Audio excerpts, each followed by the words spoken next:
내가 좀 피임이 불안했는데 생리를 제대로 했어. 그러면 이거는 임신 가능성 없는 거죠? 라고 궁금해하세요. 실제로 생리는 시작했는데도 불구하고 너무너무 불안해서 병원 오시는 경우가 많거든요. 그런데 만약에 정말 이게 생리가 맞다면, 정말 제대로 된 생리라면은 사실 임신. 안녕하세요, 조혜진입니다. 지뢰사정 하면 정말 피임은 되나? 생리 중에 성관계했는데 이건 정말 괜찮을까? 이렇게 다들 알고 있는 것 같지만 조금 헷갈리는 그런 피임에 대한 상식이 있을 거예요. 그래서 오늘은 여러분께서 궁금해하시는 피임에 대한 이모, 정호에 대해서 말씀드리고자 합니다.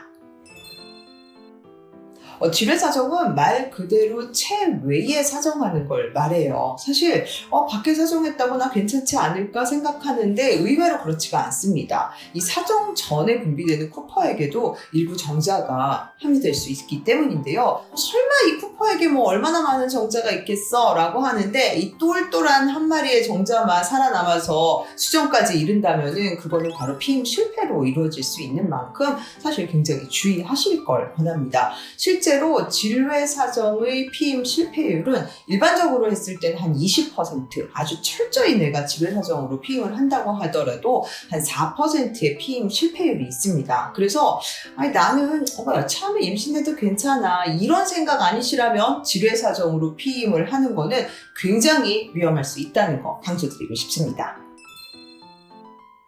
생리 중 질내 사정을 하면은 사실 임신 확률은 떨어지는 게 맞아요. 그런데 그렇다고 전혀 안전한 건 아닙니다. 왜냐하면은 일단 생리 주기가 불규칙한 사람들은 이 생리가 진짜 생리인지 아니면 부정적인 출혈인지 사실 그런 게 헷갈릴 수 있고요. 또한 내가 정말 생리 기간이다 라고 하더라도 생리를 예를 들어서 일주일 정도 한다. 근데 거의 끝부분에서 내가 질내 사정을 했다 라고 하면은 일반적인 정자의 생존율은 평균 3일에서 5일 정도, 또 길게는 일주일 정도 생존할 수 있기 때문에 이 체내에서 살아남은 정자가 이후에 배란이 좀 일찍 됐을 때 수정에 이를 수 있고 이거는 피임 실패로 이루어질 수 있다는 거죠. 그래서 생리 중에 성관계를 한다고 하더라도 일부 피임 실패의 위험성이 있는 만큼 철저히 피임하실 걸 권하고요. 사실은 내가 꼭 피임을 해야겠다라고 생각을 한다면 이게 생리 중이든 아니든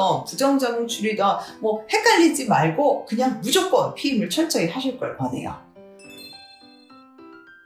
선생님, 저 피임을 제대로 하고 싶은데 저는 사정하고 나서 불안해서 빨리 일어나고요. 그러니까 바로 일어서고 그리고 빨리 질내를 세척해요. 이러면은 피임 잘 되지 않을까요? 라고 생각하는데 사실 전혀 그렇지 않습니다.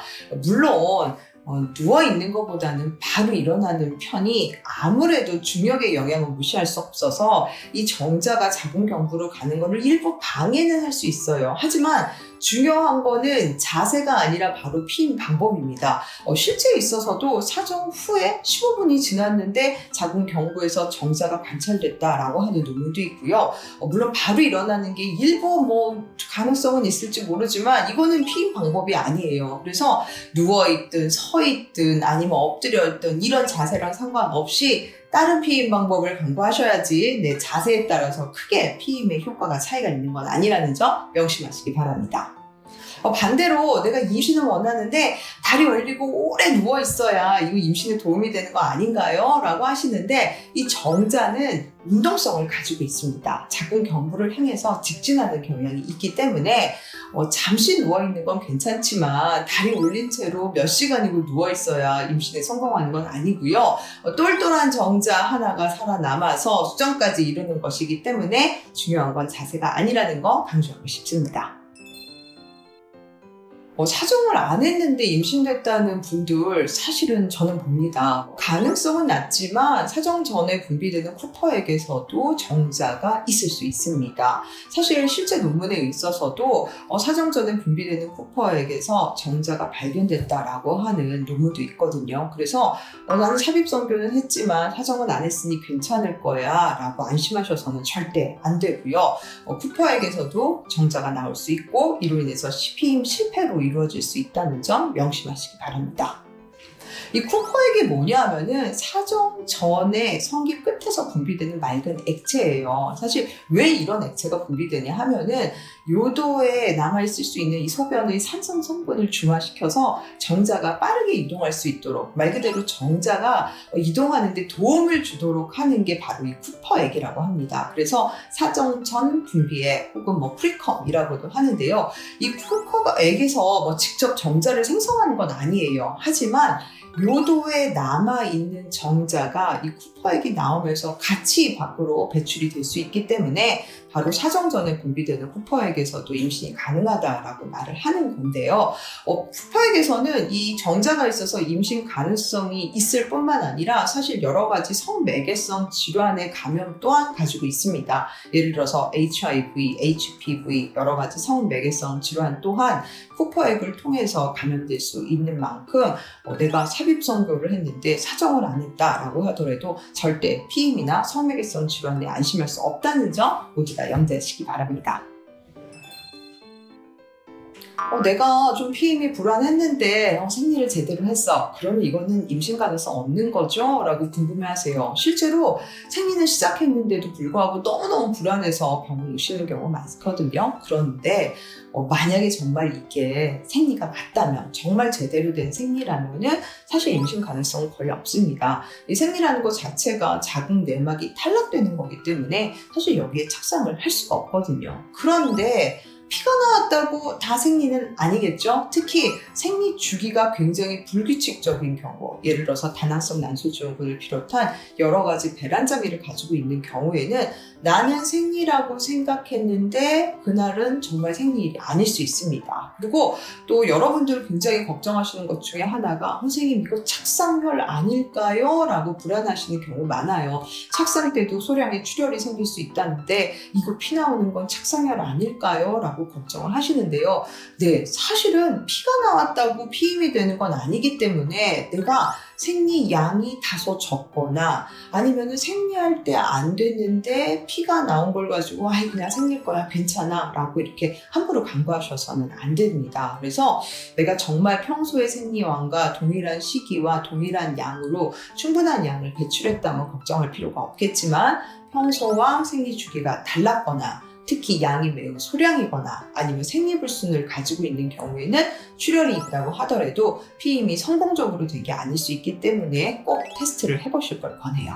그리고 실제 논문에는 여러분이 생각하는 착상혈이라고 생각하는 시기와 실제 착상혈이 생기는 시기와는 다소 차이가 있다고 알려져 있습니다. 이 착상은 언제 일어나냐면은 배란된 지 6일에서 10일, 길게는 12일째 이 수정란이 자궁 내막을 파고들면서 소량의 출혈이 생기는 걸 바로 착상혈이라고 해요. 그런데 대부분의 여성들이 착상혈이라고 느끼는 시기는 생리 예정일 혹은 생리 예정일이 다소 지난 시기를 말하거든요. 그래서 이거는 착상혈이 아니라 부정자궁 출혈이나 다른 원인에 의한 출혈일 수 있어요. 그래서 내가 소량의 출혈이 있을 거라고 착상혈이다 걱정할 필요도 없지만 내가 소량의 출혈이 있을 때 양이 적으니까 이건 괜찮아 라고 간과하셔서도 안 된다는 거죠. 그래서 이런 갭이 존재하기 때문에 뭔가 불안한 점이 있다면 반드시 임신 테스트를 통해서 정말 임신은 아닌지 확인해 보실 필요가 있습니다.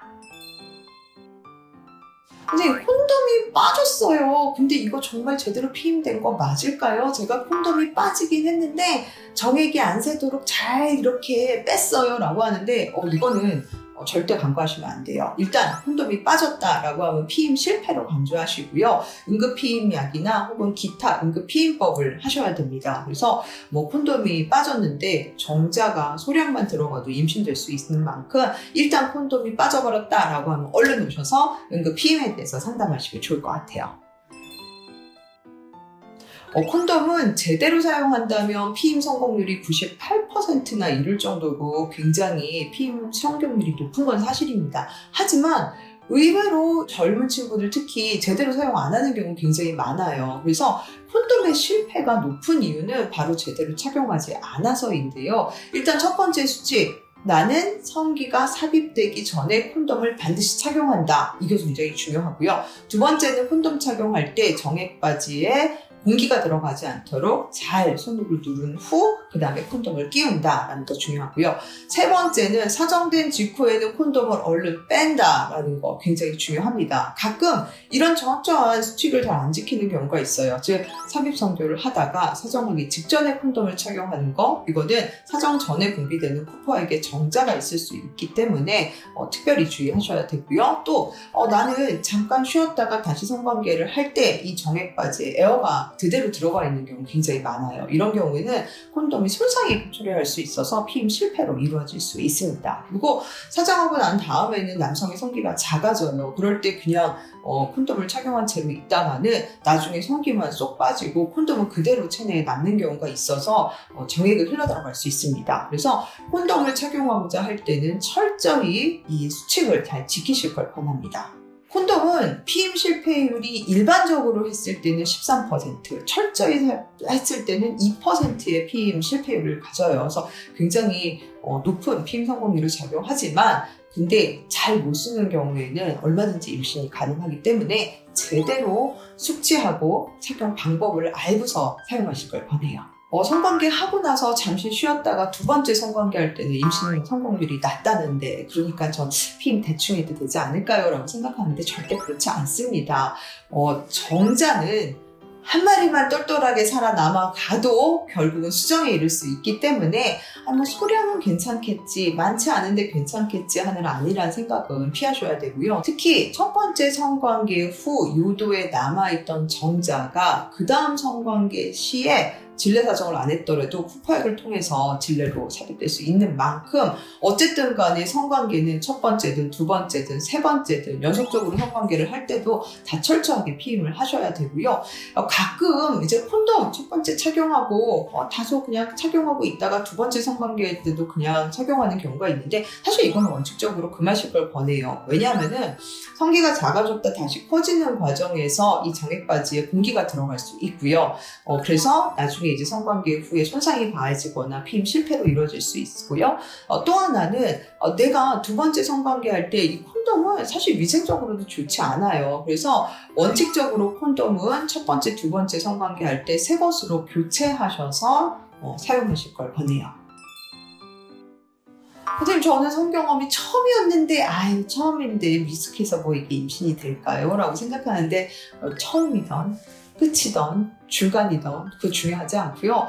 무조건 피임은 열심히 하셔야 됩니다. 첫 성경험이 다소 미숙했더라도, 그래서 사정까지 이르지 않았더라도 사실은 남성은 선생님 남자들이 왜 정자가 거기 있어요? 라고 하는데, 남성들은 사실 자위를 하기도 하고 뭐 여성도 마찬가지겠지만, 그리고 또 몽정이란 걸 하기 때문에 사실 요도에 정자가 얼마든지 있을 수 있고요. 특히 젊은 남성의 경우에는 정자는 3일에서 5일, 길게는 일주일 동안 생존을 할 수 있기 때문에 사정 전에 분비되는 이 쿠퍼의 은하력에도 얼마든지 정자가 있을 수 있습니다. 그래서 성관계가 첫 번째라 하더라도 절대 피임에 안심할 수는 없기 때문에 첫 번째 성관계부터도 철저히 피임을 하실 걸 권합니다.